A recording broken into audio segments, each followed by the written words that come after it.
तो class 10th में आपके आईसीएसई बोर्ड में आपको चैप्टर दिया हुआ है जीएसटी।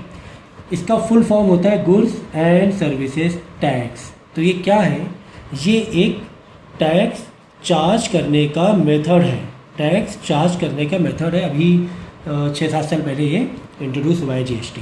ठीक है, इससे पहले जो टैक्स लगता था वो वैट लगता था, वैल्यू एडेड टैक्स। लेकिन अब जो मेथड यूज़ हो रहा है, यानी जो भी हम सामान खरीदते हैं, बायर सेलर के बीच में जो भी डीलिंग होती है, तो जो बायर होता है वो जीएसटी लगा के आपको बिल देगा, मतलब उस पर कुछ टैक्स लगाएगा। उस टैक्स का नाम है जीएसटी।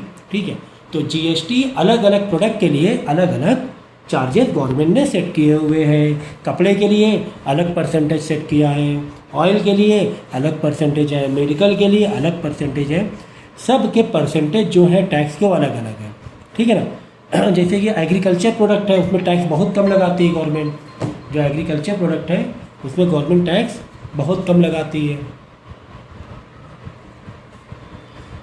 समझिए? जैसे एग्रीकल्चर प्रोडक्ट है उसमें टैक्स कम रहेगा। लेकिन कुछ ऐसे प्रोडक्ट होते हैं, एग्जांपल के तौर पे बहुत से मेडिकल में है, मेडिसिन में बहुत से ऐसे मेडिसिन होती है उसमें टैक्स बहुत ज़्यादा लगता है। केमिकल बहुत सारे ऐसे होते हैं जो उसमें टैक्स बहुत ज़्यादा लगता है। तो ये डिपेंड करता है प्रोडक्ट क्या है, जिसमें गवर्नमेंट के सपोर्ट बहुत ज़्यादा करना होता है। जैसे एग्रीकल्चर प्रोडक्ट हो गए, मशीनरीज हो गई, उसमें टैक्स कम लगेगा। तो it is what it is an it's a percentage. ठीक है, एग्जाम्पल के तौर पे आप गए किसी शोरूम में बाइक खरीद रहे हैं। अब बाइक है आपकी, फिगर ऐसा रख दिया, बाइक का रेट सेट भी नहीं हो पा रहा, अब तो महंगी हो गई गाड़ियाँ। चलो 2,30,000, कोई बुलेट ले लिया आपने, 2,30,000।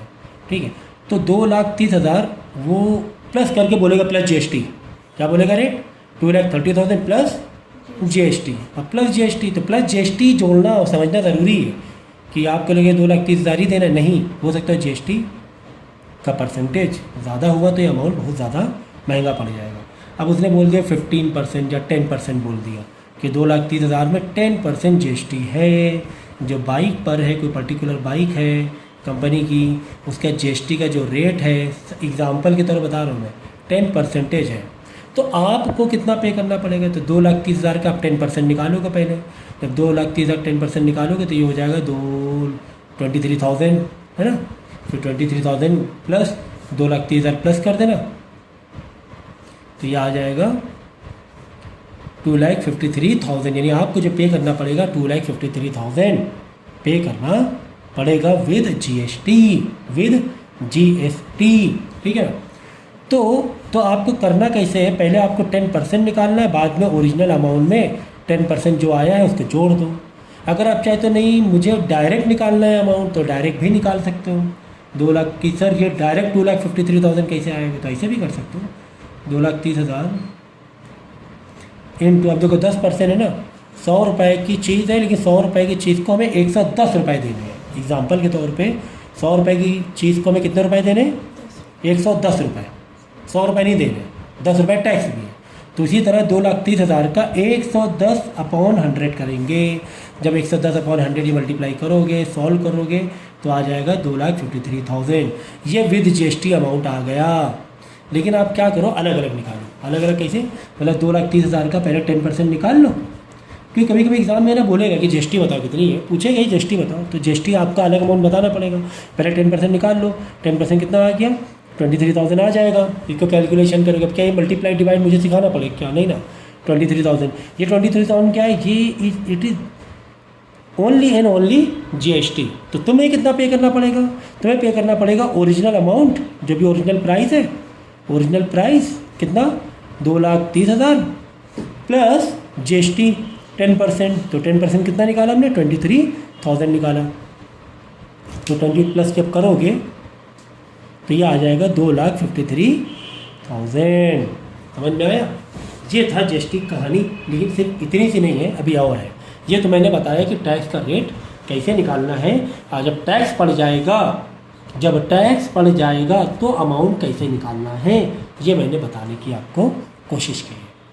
ठीक है, कि जब टैक्स पड़ जाएगा, ठीक है, तो 2,30,000 पे 10% हुआ 23,000। तो 2,30,000 प्लस 23,000 टैक्स जीएसटी तो देना ही पड़ेगा ना।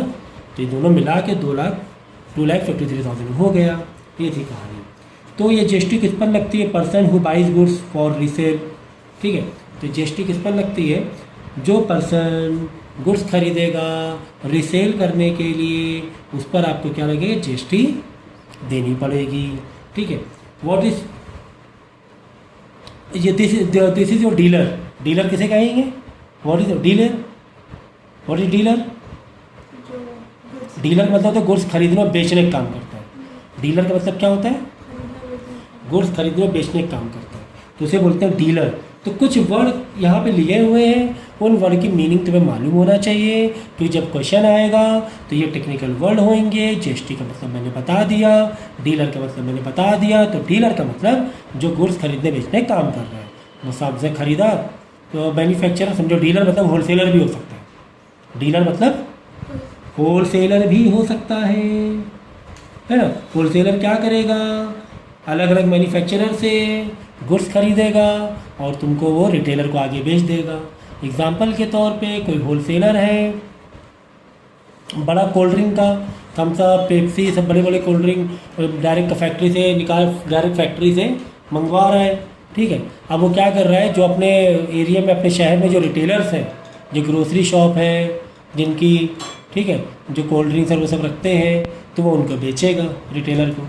होलसेलर क्या करता है? मैन्युफैक्चरर से खरीदेगा, रिटेलर को बेचेगा दुकानदारों को, दुकानदार फिर कस्टमर को डायरेक्ट बेचेंगे। What is cost price? Next, cost price मतलब होता है जिस कॉस्ट में गुड्स तुमने खरीदी है उसे बोलते हैं कॉस्ट प्राइस। जैसे कि price at which trader by goods. तुमने गुड्स खरीदी 10,000 रुपये की, कोई मोबाइल है 10,000 खरीदा, 12,000 का बेच दिया, 10,000 का बाई किया, 12,000 का सेल कर दिया, तो तुम्हारा कॉस्टिंग हो गया 10,000। हो सकता है प्लस इसमें 200 रुपये तुम्हारा कुछ लग गया, आने जाने का खर्चा है ना, वो भी 200 रुपये तुम्हें ऐड करना पड़ेगा। फिर जो भी खर्चा है वो ऐड करना पड़ जाएगा। तो 10,200 की तुम्हें गुड्स पड़ी, तुमने बेचा 12,000 रुपये का, प्रॉफिट कितना हो गया? 12,000, 12,000 माइनस 10,200, 1,800 का प्रॉफिट हो गया। ये सब बेसिक चीज़ें हैं। लिस्ट प्राइस क्या होता है? मार्केट प्राइस या प्रिंटेड प्राइस को ही लिस्ट प्राइस बोलते हैं। अगर वर्डिंग आ जाए लिस्ट प्राइस, एग्जाम्पल के तौर पे तुम्हारी जो थम्सअप, मैं बार बार थम्सअप इसलिए बोल रहा हूँ क्योंकि थोड़ा फैमिलर हो आप लोग, छोटी वाली 20 रुपये की आती है और उसमें 20 रुपये MRP करके लिखा रहता है। मैक्सिमम रिटेल प्राइस क्या है? 20 रुपये। इसी को हम लोग बोलते हैं लिस्ट प्राइस या फिर मार्केट प्राइस या प्रिंटेड प्राइस, जो लिखा रहता है। अब 20 रुपये, देखो 20 रुपये ज़्यादा तुम्हें वो बेच नहीं पाएगा। अगर उस कोल्ड ड्रिंक की बॉटल में 20 रुपीज़ प्रिंट है तो 20 रुपये ज़्यादा बेचने का हक नहीं है, उसे आप कंप्लेन कर सकते हो। अब रिटेलर जो दुकानदार है उसने हो सकता है 18 रुपये खरीदी होगी, 20 रुपये तुम्हें बेच रहा है। तो लिस्ट प्राइस मतलब जो फाइनल प्राइस होता है, फाइनल मैन्युफैक्चरर का या रिटेलर के खरीदने का या होलसेलर खरीदने का प्राइस नहीं है, उसका अलग हो सकता है। ठीक है, देखो मैन्युफैक्चरर के लिए अलग प्राइस हो सकता है, होलसेलर के लिए अलग प्राइस हो सकता है, रिटेलर के लिए अलग प्राइस हो सकता है, कंज्यूमर के लिए तो लिस्ट प्राइस में बेचा जाता है कंज्यूमर का माल। कौन से प्राइस में? लिस्ट, क्योंकि बुक बॉटल में प्रिंट है ना, वो प्रिंट जो होता है मैक्सिमम वो ही होता है। जो बॉटल में प्रिंट होता है 20 रुपये तो मैक्सिमम होता है। तो होलसेलर थोड़ा 20 रुपये में खरीदेगा। जब होलसेलर 20 रुपये में खरीद लेगा और लिस्ट प्राइस 20 रुपये में, तो वो रिटेलर कितने रुपये में बेचेगा? रिटेलर फिर कंज्यूमर कितने रुपये में बेचेगा? बचेगा ही नहीं मार्जिन। तो जो लिस्ट प्राइस होता है वो आखिरी प्राइस होता है, जो बिल्कुल लास्ट में कंज्यूमर खरीदता है अपने इस्तेमाल करने के लिए, वो प्राइस होता है। इससे पहले के जितने प्राइस होते हैं वो कॉस्ट प्राइस कह सकते हो, उन्हें होलसेल प्राइस कह सकते हो, उन्हें डीलर प्राइस कह सकते हो। इससे पहले के जितने प्राइस हैं, लिस्ट प्राइस मतलब आखिरी का प्राइस है। ये प्रिंट है, इसमें कस्टमर देख लेगा कि 20 रुपये का दे रहा, 22 रुपये का नहीं खरीदेगा, 20 रुपये खरीदेगा। लेकिन होलसेलर थोड़ा लिस्ट प्राइस में खरीदेगा मैन्युफैक्चरर से। अगर होलसेलर मैन्युफैक्चरर से लिस्ट प्राइस में खरीद लेगा और वही प्रिंटेड प्राइस तो बेचे कैसे वो आगे? उसे 20 रुपये में कम से कम में खरीदना पड़ेगा। पीछे से जो भी है डीलर है, मैन्युफैक्चरर, होलसेलर है, जिससे कि प्रॉफिट चाहिए, उसे मार्जिन चाहिए, तो लिस्ट प्राइस में नहीं खरीद सकता है। लिस्ट प्राइस से आखिरी कंज्यूमर खरीद सकता है। फिर डिस्काउंट, डिस्काउंट क्या होता है? ये लिस्ट प्राइस जो होता है कंज्यूमर के कभी नहीं लिख जाते हैं, हमने 5,000 की शॉपिंग किया, बोलते हैं ना डिस्काउंट लाओ, मैं थोड़ा डिस्काउंट दो हमें, ठीक है। तो डिस्काउंट वो मार्केट प्राइस से, मार्केट प्राइस जैसे लिस्ट प्राइस है 20 रुपये लिखा है, और तुमने 1 रुपये डिस्काउंट करा लिया, तुम्हें कोल्ड ड्रिंक वो 90 रुपये में दे देगा। मुश्किल होता है इतने कम मार्जिन में, लेकिन कपड़े वपड़े में अक्सर है ना डिस्काउंट हो जाते हैं। बहुत सारे आइटम में डिस्काउंट होता है, बहुत सारे ऐसे प्रिंटेड आइटम होते हैं जिसमें बहुत सारे ऐसे आइटम होते हैं बहुत ज़्यादा फ़र्क होता है, बहुत ज़्यादा प्राइस लिख देते हैं। देखिए खजूर के पैकेट है, आजकल देखो रमज़ान चल रहा है, खजूर के पैकेट अक्सर उसमें जो एक खजूर आ रहा है 280 रुपये का पैकेट है, रिटेलर मतलब प्रिंटेड पर रिटेलर कितना ही दे रहा है, जस्ट दे रहा है 180 रुपये। सोचो रिटेलर आखिरी में कंज्यूमर को प्रिंटेड प्राइस कहाँ है, तो डिस्काउंट कितना हो गया, 100 रुपये का डिस्काउंट होता है।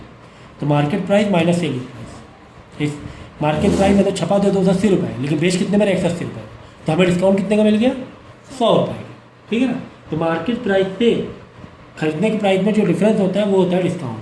सेलिंग प्राइस जिसमें ट्रेडर या रिटेलर बेच रहा है जिस प्राइस पे, उसे सेलिंग प्राइस कहेंगे। ठीक है ना। अगर विदाउट डिस्काउंट बेच रहा है कोई रिटेलर कंज्यूमर को, तो सेलिंग प्राइस लिस्ट प्राइस बराबर हो जाएगा, डिस्काउंट नहीं देंगे भाई, जो प्रिंट है वही खरीदना पड़ेगा। ठीक है ना, डीलर कह रहा है या रिटेलर कह रहा है। अब जीएसटी किस पर कैलकुलेटेड होता है, so GST calculated on the difference of SP and CP. जो जीएसटी कैलकुलेट होगा वो एसपी और माइनस सीपी का जो भी कैलकुलेशन होगा, जो भी डिफरेंस होगा उस पर जीएसटी कैलकुलेट होगा। इसका मेथड मैं बताऊंगा आराम से बाद में, इसके लिए परेशान ना होना, फिलहाल बेसिक समझना। ठीक है।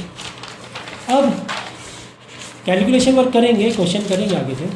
अब जीएसटी का और थोड़ा फंडा जानेंगे। जीएसटी हमारे पास 2 टाइप की, बेसिकली 3 टाइप की जीएसटी होती है। ठीक है, CGST, SGST and then IGST. अगर इंट्रा स्टेट सेल है, अगर सेल परचेजिंग या डीलिंग इंट्रा स्टेट है, इंट्रा स्टेट का मतलब है अगर सेम स्टेट में ही हो, तुम लखनऊ में हो और कानपुर से सामान खरीद रहे हो, या लखनऊ से लखनऊ में खरीद रहे हो, या कानपुर से कानपुर में खरीद रहे हो, ये तुम्हें मालूम होना चाहिए कौन से शहर कितनी कौन से स्टेट में। अब लखनऊ भी यूपी में है, कानपुर भी यूपी में है, लखनऊ भी यूपी में है, कानपुर भी यूपी में, सेम स्टेट हो गया। तो सेम स्टेट में अगर सेम स्टेट में डीलिंग हो रही है तो तुम्हें 2 टैक्स देने पड़ेंगे। अगर सेम स्टेट में डीलिंग हो रही है तो तुम्हें 2 टैक्स देने पड़ेंगे। सीजीएसटी मतलब सेंट्रल को जीएसटी जाएगा, एसजीएसटी स्टेट को जाएगा। समझो 10% तुमने जीएसटी दिया तो 10 का 5% जाएगा सीजीएसटी सेंट्रल को, सेंट्रल गवर्नमेंट को, और 5% स्टेट गवर्नमेंट को जाएगा। कब ऐसा होगा, जब एक ही स्टेट में सेल हो रही है। एग्जाम्पल के तौर पे मुंबई एंड पुणे के बीच में हो रही है सेल, तो मुंबई भी महाराष्ट्र में है, पुणे भी महाराष्ट्र में है, सेम स्टेट है। सेम स्टेट का मतलब इंट्रा, याद रखो इंट्रा स्टेट, कभी वर्ड इंट्रा स्टेट आ जाता है, इंट्रा स्टेट से शहर का नाम ही नहीं दिया हुआ है, तो मतलब इंट्रा सेम मतलब 1 स्टेट 2 जीएसटी, याद रखो 1 स्टेट कीवर्ड याद रखो 2 जीएसटी। ठीक है, क्या सीजीएसटी एसजीएसटी याद रखोगे, 1 स्टेट 2 जीएसटी। हाँ वही तो कह रहे थे, क्या समझा रहे हैं आपको। मैंने कहा ना अगर सेम स्टेट है तो मुंबई शहर भी महाराष्ट्र स्टेट में, पुणे शहर भी, तो सेम स्टेट हुआ ना, तो 1 स्टेट में सेल हो रही है, 1 ही स्टेट में सेल परचेज हो रही है, तो जीएसटी कितने लगाओगे, 2। अगर अलग अलग स्टेट में सेल हो रही है मतलब इंटर स्टेट है, from 1 state to another. Example के तौर पे मुंबई से हमने कोई सामान कानपुर में मंगाया, मुंबई से क्या मंगाया, कानपुर में मंगाया, तो स्टेट सेम हुए कि अलग अलग हुए, अलग अलग हुए। ये है महाराष्ट्र में, ये है यूपी में। जब 2 स्टेट है, 2 स्टेट तो टैक्स एक ही पड़ेगा, 2 स्टेट 1 टैक्स एक ही बार, दैट इज आईजीएसटी। पूरा का पूरा के 10% लगा देना एक ही बार में। तो याद रखोगे 1 state 2 tax, 2 state 1 tax, direct inter state GST लग जाएगी, ये एक ही टैक्स लगेगा इसमें और डायरेक्ट गवर्नमेंट सेंट्रल गवर्नमेंट चला जाता है। याद है ये बात समझ में आई कि नहीं आई? तो देखो जैसे यहाँ लिखा हुआ फॉर एग्जाम्पल कि 18% तुम्हारा क्या है जीएसटी है इंट्रा स्टेट। इंट्रा स्टेट मतलब एक ही स्टेट मतलब दो टैक्स लगेंगे, that is CGST HGST। 9% CGST को जाएगा और 9% HGST को जाएगा, ठीक है ना। 9% स्टेट को 9% सेंट्रल को। हमारी बात समझ में?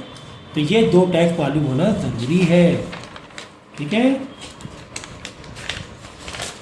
इसके बाद अगले टॉपिक हम लोग नेक्स्ट लेक्चर में करेंगे। पहले आपको मैंने बेसिक दे दिया है, नेक्स्ट लेक्चर में थोड़ा ज़्यादा भगा देंगे। सो आज हम लोग अब GST कंटिन्यू करेंगे पार्ट 2।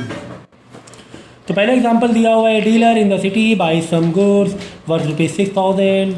तो कॉस्ट प्राइस क्या है 6,000 दिया हुआ है from the same city. If the rate of GST 18%, how much will the dealer pay the goods for the goods bought. तो डीलर को टोटल कितने रुपए देने पड़ेंगे अगर वो 6,000 के साथ में 18% GST भी देता है तो।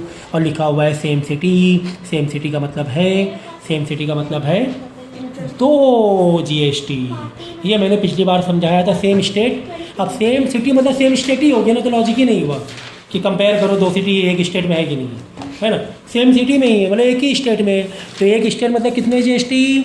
2 GST। अब तुम 18% डायरेक्ट निकाल के आधा आधा कर लो, या 9% निकाल के डायरेक्ट कर लो, 9% भी निकाल सकते हो। तो कुल मिला के 6,000 का हम क्या करेंगे 18% निकाल लेंगे। निकाल लो 18%। अब ये क्या परसेंटेज कैलकुलेशन मुझे सिखाना पड़ेगा? नहीं सर, ये सब चीज़ें हमें आती हैं। तो इसको कैलकुलेट करोगे आ जाएगा 1080, ठीक है ना। ये 18% GST आएगा। लेकिन सेम सिटी है, सेम सिटी होता है या सेम स्टेट होता है तो हमें 2 GST पे करना पड़ता है, एक सेंट्रल GST और एक स्टेट GST। CGST और SGST है ना। IGST जब 2 स्टेट के लिए हो, 2 स्टेट में एक को लेक्चर रिवाइज नहीं करके आते हो, इसीलिए कहा था कॉन्सेप्ट पक्का रखा करो पहले ही ताकि करने मज़ा आए। अब वही पुराने में आ गया, पुराना आपके यहाँ लेक्चर आके देखना चाहिए था, इसीलिए रिकॉर्ड कर लेते हैं। ठीक है, तो एक शहर है या एक सिटी स्टेट है तो 2 GST, और 2 स्टेट है तो एक। अभी फिलहाल एक स्टेट था, एक सिटी था, 2 GST हमने कर दिया, आधा आधा मार दिया। इसका आधा आधा कितना हो गया 540। समझिए। लेकिन बिल उसे कितना देना पड़ेगा? तो 6,000 प्लस 540 प्लस 540 भाई, एक 540 टैक्स देगा सेंट्रल को, एक 540 टैक्स देगा। तो 6,000 और 1080 कितना हो गया 7,800। कितना आसान था यार ये, ऐसा लग रहा था मतलब किसी ने लड्डू खिला दिया तुम्हें लाकर, है ना। कितना आसान है। तो स्टार्टिंग के सब आसान है, लेकिन बाद के जो सब है ऐसा नहीं, तुम्हें थोड़ा घूमना पड़े। अगला क्वेश्चन पढ़ेंगे। MK trader in Delhi provide below mention financial services to Rakesh under GST this. Okay, 12% GST है तो कॉस्ट ऑफ सर्विस 500, 300, 400, 600 है। ठीक है, अलग अलग सर्विसेज के कॉस्ट है। उस सर्विसेज पे कितना GST मार रहा है? 12% GST मार रहा है। ठीक है, सो अब हमें पता करना है amount of CGST, amount of SGST, amount of IGST paid by Rakesh from Agra. सुन लो, राकेश कहाँ पर है? आगरा में है शायद, लिखा नहीं MK दिल्ली में है। ठीक है, तो ये आगरा में है। ठीक है, राकेश कहाँ पर है? आगरा में। और राज कहाँ पर है? Amount of CGST SGST IG paid by Raj from Delhi. ठीक है, तो सुनो भाई, यहाँ पे लिख के दिखाते हैं तुम्हें। MK ट्रेडर सामान बेच रहा है। कौन सामान बेच रहा है? MK trader. MK लिख दिया मैंने। एक दे रहा है राकेश को और एक दे रहा है राज को। राकेश कहाँ पर है ये ज़रूरी था। राकेश हमारा है आगरा में। MK कहाँ है? ये तो दिल्ली में है। और राज कहाँ पर है? राज है दिल्ली में ही। ये तुम्हें एक सिचुएशन दी गई है कि MK ट्रेडर है, उसके बाद 2 कस्टमर है, एक राकेश है एक राज है। राकेश आगरा में और राज दिल्ली में ही है। दिल्ली में ही, ये तो भाई सेम स्टेट हो गए, ये सेम स्टेट हो गए, ये सेम स्टेट हो गए, यहाँ पर 2 जीएसटी लग जाएंगी। क्यों? दिल्ली दिल्ली सेम स्टेट, तो 2 जीएसटी मतलब एक एस जीएसटी और एक सी जीएसटी। ये भाई आगरा यूपी में आ गया, दिल्ली तो अलग स्टेट है। ये क्या हो गया? 2 स्टेट हो गए। जब 2 स्टेट होते हैं, जब 2 स्टेट होते हैं तो एक ही जीएसटी लगता है, that will be your I GST, integrated goods and services tax. मतलब क्या था यार? ये हलवा नहीं था, ये हलवा था। क्या था ये? हलवा। ठीक है ना, करो बेटा, करिए, छोड़ दो। ठीक है, चलो आ जाओ भैया, आओ क्वेश्चन। तो जीएसटी कितना है? 12% है, तो ये वाला हो जाएगा 6%, ये हो जाएगा 6% राज के लिए। टोटल 12% है ना, 6%। 6% ऑफ जितना अमाउंट है, या तुम डायरेक्ट 12% निकाल के भी आधा आधा कर सकते हो, क्या कितना लफड़ा करो। 12% निकाल लो, 6% आधा हुआ, आधा आधा अमाउंट कर लो, डायरेक्ट 12% ही निकाल लो। डायरेक्ट क्या नहीं, 12% निकाल लो। तो 12% कितना हो गया? निकाल लो 12%। 500, 300, 400, 600, टोटल अमाउंट क्या हो रहा है? 5, 3, 8, 4, 12, 6, 1800 रुपये हो रहे हैं ना, 1800 रुपये हो रहे हैं। ठीक है, टोटल कॉस्टिंग कितनी है? 1800 रुपये। लेकिन बिल 1800 का नहीं बनेगा, बिल विद जीएसटी बनेगा। तो जब बिल बोलोगे तो बिल के लिए 1800 का पहले क्या करो, डायरेक्ट तुम 12% निकाल लो, क्योंकि जीएसटी तुम्हें 12% ओवरऑल दी गई है। ठीक है, बाद में आधा किसको क्या करना करनी है। तो 1800 का 12% कितना हो गया? 1800 का 12% हो गया 216 रुपये, 216। ठीक, अब यहाँ देखो ज़रा भाई, देखो राकेश जो अब 216 रुपये जीएसटी आ रहा है, जीएसटी कितना आ रहा है? 1800 रुपये का। देखो राकेश कितना जीएसटी देगा? पूरा 216 रुपये देगा, एक ही, क्योंकि टैक्स एक ही लगेगा सेम। अलग अलग स्टेट में एक टैक्स लगता है, स्टेट अलग, स्टेट 2, टैक्स 1, 216। लेकिन राज 216 का आधा आधा डिवाइड कर देगा, 12% का 6% कर देगा, तो 108 एक देगा, 108 एक देगा। अब आई बात समझ, बस इतनी सी बात थी, इसी में ये लिख दिया क्या? देख लो, total amount paid by Rakesh 1800 plus 216, 2016। Total amount paid by Raj 1800 plus CGST plus SGST plus 108 plus 216, बात एक ही हो रही है बात। लेकिन लिखने का तरीका ऐसे लिखना है, क्योंकि राज को 2 टैक्स देना पड़ेगा, एक सेंट्रल को और एक अपने स्टेट को। Is it clear now? कि अभी भी कोई डाउट है? क्लियर है, क्लियर है। चलो नेक्स्ट दिया हुआ है question number 3, find the amount. ठीक है, अमाउंट ऑफ बिल निकाल लोगे ना, ऐसे करके अमाउंट ऑफ बिल निकालना है। ये अमाउंट ऑफ बिल है विद जीएसटी, ठीक है ना, अमाउंट ऑफ बिल ऐसे निकालना है। ये मैंने ग्राफ से बता दिया, एक आसान तरीका। ठीक है, लेकिन लिखो कैसे, ऐसे लिखोगे। Total amount paid by Raj 1800 plus SGST plus CGST. Total amount by Rakesh 1800, देखो Rakesh 1800 plus IGST plus IGST, है ना।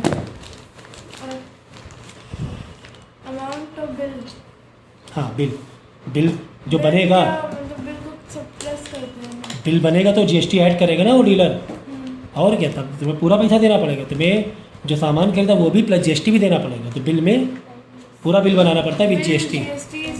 हाँ हाँ, बिल्कुल सही पकड़ा है तुमने। बिल क्या होगा? जीएसटी के साथ में होगा।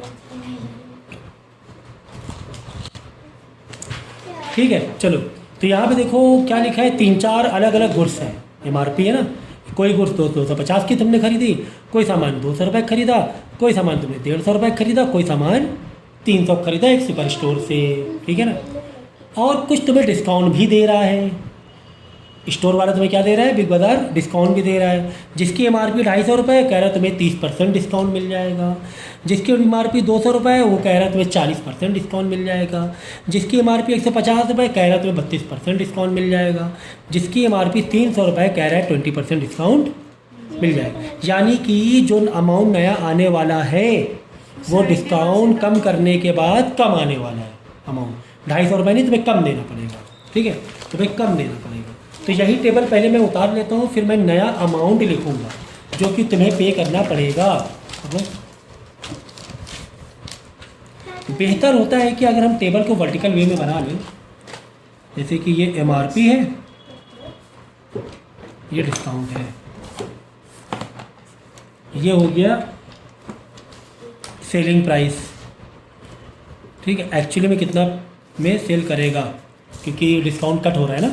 तो MRP कितना है 250 रुपये, डिस्काउंट कितना है 30% है, MRP कितना है 200 रुपये है। ये जो टेबल हॉरिजॉन्टल है बुक में मैं वर्टिकल कर रहा हूँ।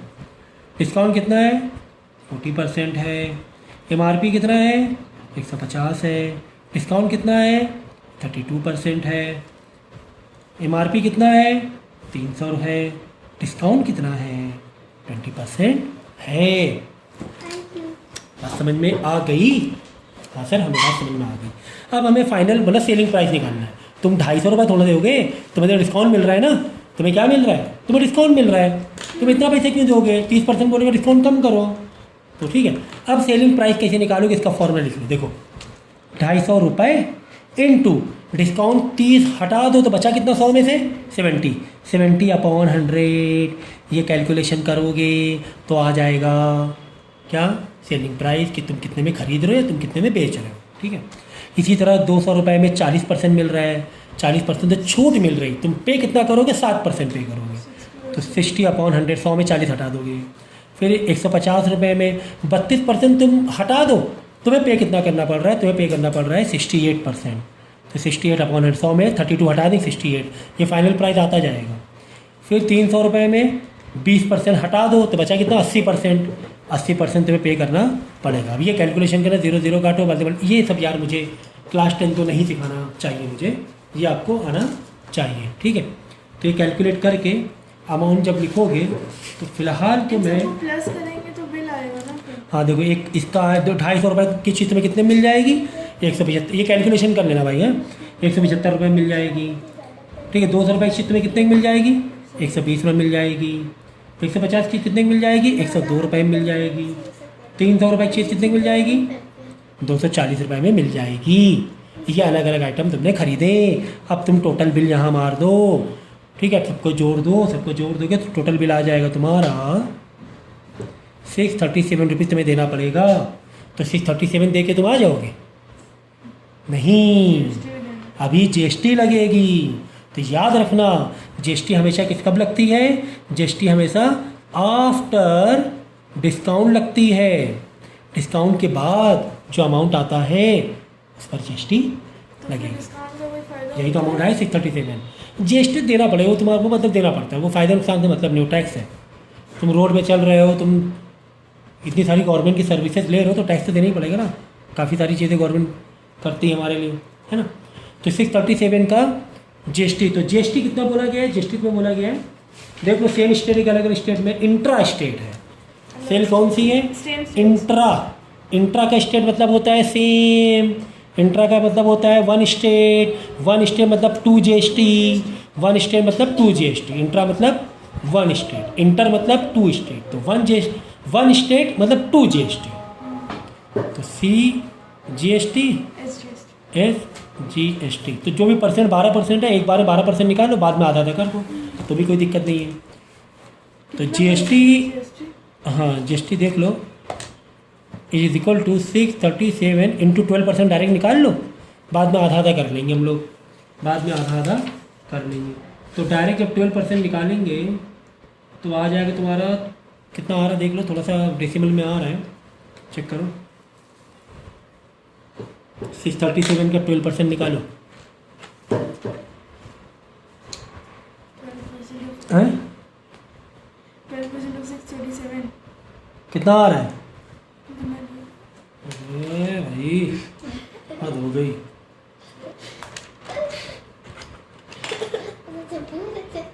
76.44, तो 76.44 रुपीज़ क्या आया? GST। अब इसको आधा आधा बांट देना। अब यहाँ पे लिखना क्या? SGST 76.44 का आधा कर देना, 38 आधा मतलब डिवाइड बाई 2 कर देना, ठीक है ना। तो 2 आ जाएगा। फिर CGST वही सेम टू सेम रहेगा, ये आ गया, ये आ गया। तो दोनों बस total खत्म bill बात। जो है होगा वो इन दोनों को प्लस करके और हाँ, अगर टोटल बिल निकालना है, total amount, billing amount, total bill, तो कितना डिस्काउंट माइनस करने में 637 रुपीज़ आया था ये टोटल सबका, प्लस 76 पॉइंट। तो 44 प्लस अब भाई ये डेसिमल के प्लस इलस है ना, ये सब तो क्लास थर्ड और फोर्थ में सीखा होगा, ठीक है, इनको प्लस कर देना। 7 6 13 321 7 आ रहा है 713.44 आ गया। ये आ गया टोटल बिलिंग अमाउंट। 637 रुपये तुमने सामान खरीदा था और प्लस 76.44 GST। तो ये सर ये क्या चीज़ है, वही ये यही दोनों का आधा आधा कर दिया। क्यों सर आधा आधा कर दिया? क्योंकि 1 स्टेट होता है तो 2 GST लगती है, ठीक है, ये चीज़ याद रखना। आगे बात समझ में? नेक्स्ट देखो अगला क्वेश्चन। अगला क्वेश्चन दिया हुआ है फाइंड द अमाउंट। अमाउंट मतलब तुम्हें वही टोटल बिल अमाउंट निकालना है। MRP दिया हुआ है, ठीक है, नंबर ऑफ आइटम दिए हुए, इस बार क्वांटिटी दिया गया है कि 125 रुपये का कोई एक तुम खरीदने गए, क्या खरीदने गए, तुम डीलर हो बहुत बड़े, तुम खरीदने गए कैप, तुम कैप के डीलर हो, कैप टोपी, ठीक है। 125 वाली कैप कितनी खरीदी तुमने? 20 पीस खरीदी। 200 वाली कैप कितनी खरीदी? 37 खरीदी। 160 वाली कैप कितनी खरीदी? 35 खरीदी। 150 वाली कैप्स कितनी खरीदी? 32।